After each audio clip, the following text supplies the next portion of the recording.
নমস্কার, আমি তনিমা। আমার নতুন আরেকটি গল্পে আপনাদের সবাইকে অনেক অনেক স্বাগত জানাই। আজকে মিয়ামিতে আমাদের প্রথম সকাল, আর প্রথম সকালেই আমরা বড় একটা পিৎজা খেয়ে আমাদের ব্রেকফাস্ট সেরে সোজা চলে এসেছি সাউথ বিচে। আপনারা যারা জানেন না তাদেরকে বলি, এই মিয়ামিতে কিন্তু আছে অনেক অনেক বিচ, এবং প্রত্যেকটা বিচই কিন্তু ভীষণ সুন্দর, কারণ সমুদ্র তো সবসময়ই সুন্দর।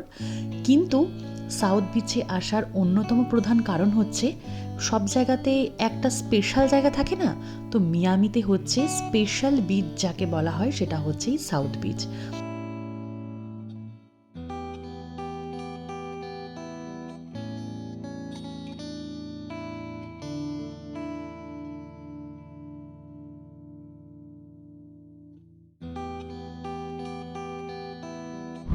এখানের আজকের ওয়েদার একদম পুরোপুরিভাবে পাল্টে, মানে একদম পুরো, মানে ভাবাই যাচ্ছে না যেটা এখন মিয়ামি বিচে রয়েছি। মানে এত ঠান্ডা এখানে এখন, মানে সবাই মোটামুটি জ্যাকেট ফ্যাকেট পরে মানে পুরো ফাঁকা হয়ে গেল। আমরা যখন এসেছিলাম এখানে তাও মোটামুটি লোক ছিল, কিন্তু এত হাওয়া দিচ্ছে এখানে এখন, আর এত ওয়েদার নরম হয়ে গেছে যে পুরো মেঘলা, তো মানুষজন কিছু নেই, মানে পুরো ফাঁকা বিচ, একদম পুরো ভীষণ পরিমাণে ফাঁকা। তবে এটাও একটা এক ধরনের যে ফাঁকার মধ্যে বেশ ঘুরতে পারছি। তবে লোকজন থাকলে হয়তো সেই ভাইবসটা, মিয়ামি ভাইবসটা হয়তো আরও অনেক বেশি ভালো করে বোঝা যেত। চারিদিকটা দেখুন, একেবারে ফাঁকা। ওই কয়েকজন লোক আছে আমাদের মতন, যারা ওই জ্যাকেট পরে শুধুমাত্র পাটাকে একটু জলের মধ্যে দিচ্ছে। তো এসেই যখন পড়েছি, তো খানিকক্ষণ তো একটু ঘুরবই, ফাঁকায় ফাঁকায় বিচটা একটু ঘুরে নেওয়া যাক। তবে ইচ্ছা রইল আরও একবার এই বিচে আসবো যদি রোদ্দুর ওঠে। তবে আমরা তো এখন এখানে 2-3 দিন আছি। ভগবানের কাছে এইটুকুনি প্রার্থনা, 2-3 দিনের মধ্যে যেন অন্তত একদিন একটুখানি সূর্যি মামার দেখা মেলে, আর এই মায়ামি বিচের ভাইবসটা, মানে বিশেষ করে বলতে পারিনি সাউথ বিচের ভাইবসটা যেন নিতে পারি।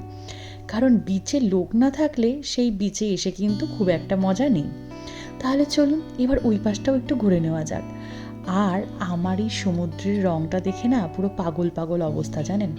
যদিও আজকে সূর্য ওঠেনি, মেঘলা, তবুও দেখুন কি অপূর্ব রং এই জলটার। তা না জানি সূর্য উঠলে আর ওয়েদার ভালো থাকলে আরও কত না সুন্দর লাগবে। জানেন, আগে না আমার সমুদ্র তেমন পছন্দ ছিল না, পাহাড় আমার ছিল বেশি পছন্দের। কিন্তু আমি আমার জীবনে এত সুন্দর সুন্দর বিচ দেখার সুযোগ পেয়েছি যে প্রত্যেকটা বিচে গিয়ে আর সেই সমুদ্রের রং দেখে আমি যেন সমুদ্রের প্রেমে দিন দিন আরও বেশি করে পড়ছি। ভালো লাগছে।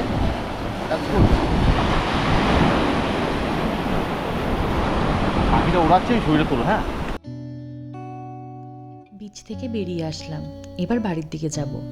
এই জায়গাটাতে এত সারি সারি দেওয়া নারকেল গাছ, আর এত সুন্দর যে লাগছিল এই জায়গাটা দেখতে, তার বলার কথা নয়। তবে ভিডিওটা করছি একটা অন্য কারণে।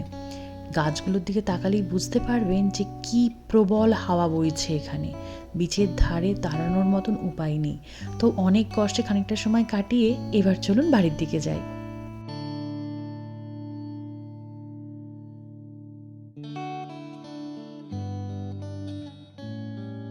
সকাল গড়িয়ে এখন সন্ধে হওয়ার মুখে, আর আমরা এখন দাঁড়িয়ে রয়েছি মায়ামির ডাউনটাউনের খানিকটা আগে। যাব হচ্ছে মায়ামির ডাউনটাউন বেসাইডে।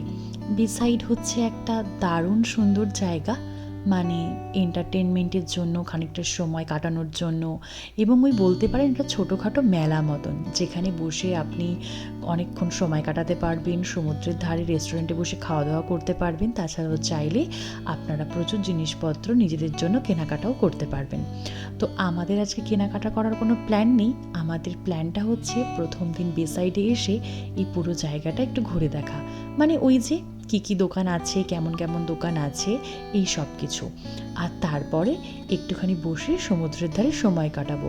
তবে সেটা পরে, কারণ যেহেতু এখনও এখানে অনেকক্ষণ টাইমই আছে, ওই 10:30-11টার মতো টাইম তো এখানে আছেই। তো ওই জন্য আগে চলুন প্রথমে একটু জায়গাগুলো ঘুরে নিই।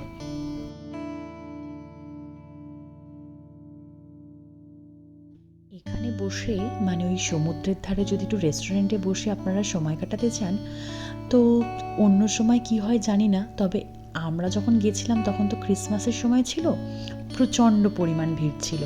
তো মোটামুটি ওই 1.5 থেকে 2 ঘন্টা আপনাকে তো ওয়েট করতেই হবে। তো ওর জন্য আমরা আমাদের রিজার্ভেশন করে এখন একটু চারদিকটা ঘুরছি।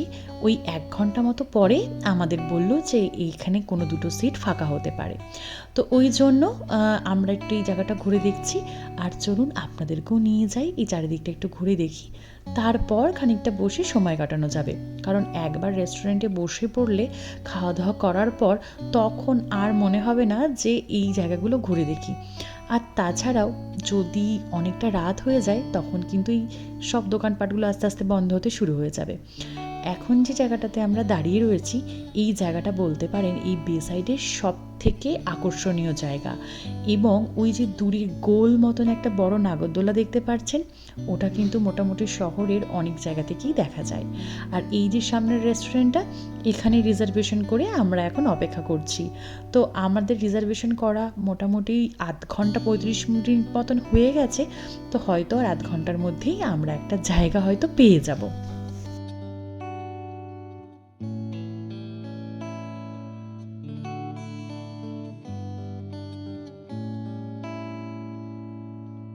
চলুন, আমাদের হাতে তো এখনো 0.5 ঘন্টা সময় আছে। 0.5 ঘন্টা সময় বরং আমরা অন্য দিকটা একটু ঘুরে দেখি। যে পাশটায় প্রথম দিকে গেলাম সেদিকটাতে সমস্ত দোকানপাট ছিল, এখন যে দিকটাতে যাচ্ছি সেই দিকটাতে সমস্ত রেস্টুরেন্ট আছে। আর ওই যে দূর থেকে যে নাগরদোলাটা দেখছিলেন আপনারা, আমরা ওই নাগরদোলার কাছাকাছিটাই যাচ্ছি। তো ওই দিকটা আসলে পুরো শেষ হয়ে যাচ্ছে বে সাইডটা। তো ওই দিকটাও একটু ঘুরে আসি। এত লোকজন এখানে, দেখুন কি অবস্থা, পুরো মনে হচ্ছে যেন একটা মেলা বসে গেছে এখানে। তবে এখানে কিন্তু প্রত্যেক দিন সন্ধেবেলাতেই নাকি এরকম একটা ছোটোখাটো মেলা মতন বসে। ওই কিছু মানুষ আসে তাদের সময় কাটানোর জন্য বা একটু রেস্টুরেন্টে বসে খাওয়ার জন্য। এই সব কিছু মিলিয়ে মিশিয়ে বে সাইডটা কিন্তু বলতে পারেন একটা মানে মেলার মতো জায়গা, যেখানে প্রতিদিন সন্ধ্যা থেকে রাত পর্যন্ত কিছু না কিছু চলছে। তাছাড়াও এখান থেকে হয় হচ্ছে মায়ামি সিটি ট্যুর, তাছাড়াও এখান থেকে হয় হচ্ছে সমুদ্রের বোট রাইড বা ওই ছোটো ছোটো জাহাজগুলো করে অনেক রকমের রাইড। তো এই বে সাইড থেকে মোটামুটি অনেক কিছুর অপশান আছে, তবে সেগুলো কিন্তু রাত্রিবেলা নয়, সেগুলো সবটাই হয় দিনের বেলা। আর দেখুন, গল্প করতে করতে একদম চলে এসেছি নাগরদোল্লার সামনে। দূর থেকে দেখে ব্যাপারটাকে যতটা আনন্দ লাগছিল, সামনে আসার পর না ভয় লাগছিল। কি বিশাল বড়, মানে মোটামুটি প্রায় 10-20 তলার সমান একটা বড় নাগরদোলা। আর নাগরদোলার খোপগুলো দেখুন, একদম পুরো রোপওয়ের মতো। তো এটা হচ্ছে বে সাইডের একদম শেষের দিকের একটা রাস্তা। তো আমরা রাস্তায় বেরোচ্ছি না, আমরা আবার ব্যাক করব ওই জায়গাতে। আর আমাদের সময়ও হয়ে গেছে, আর আমরা এখন একদম চলে এসেছি রেস্টুরেন্টে। খুব সুন্দর একটা বসার জায়গা পেয়েছি সমুদ্রের পাশে, আর এখানে এখন বসে এই খানিকটা সময় কাটিয়ে তারপর আমরা আবার চলে যাব আমাদের এখানকার ওই অস্থায়ী বাড়িতে। আমরা এখানে একটা এয়ারবিএনবি বুক করেছি। তো এয়ারবিএনবি থেকে এই বে সাইডটা আসতে ওই 9 থেকে 10 মিনিটের মধ্যেই আমরা চলে আসতে পারছি। তো মোটামুটি ভালো জায়গায় আর কি।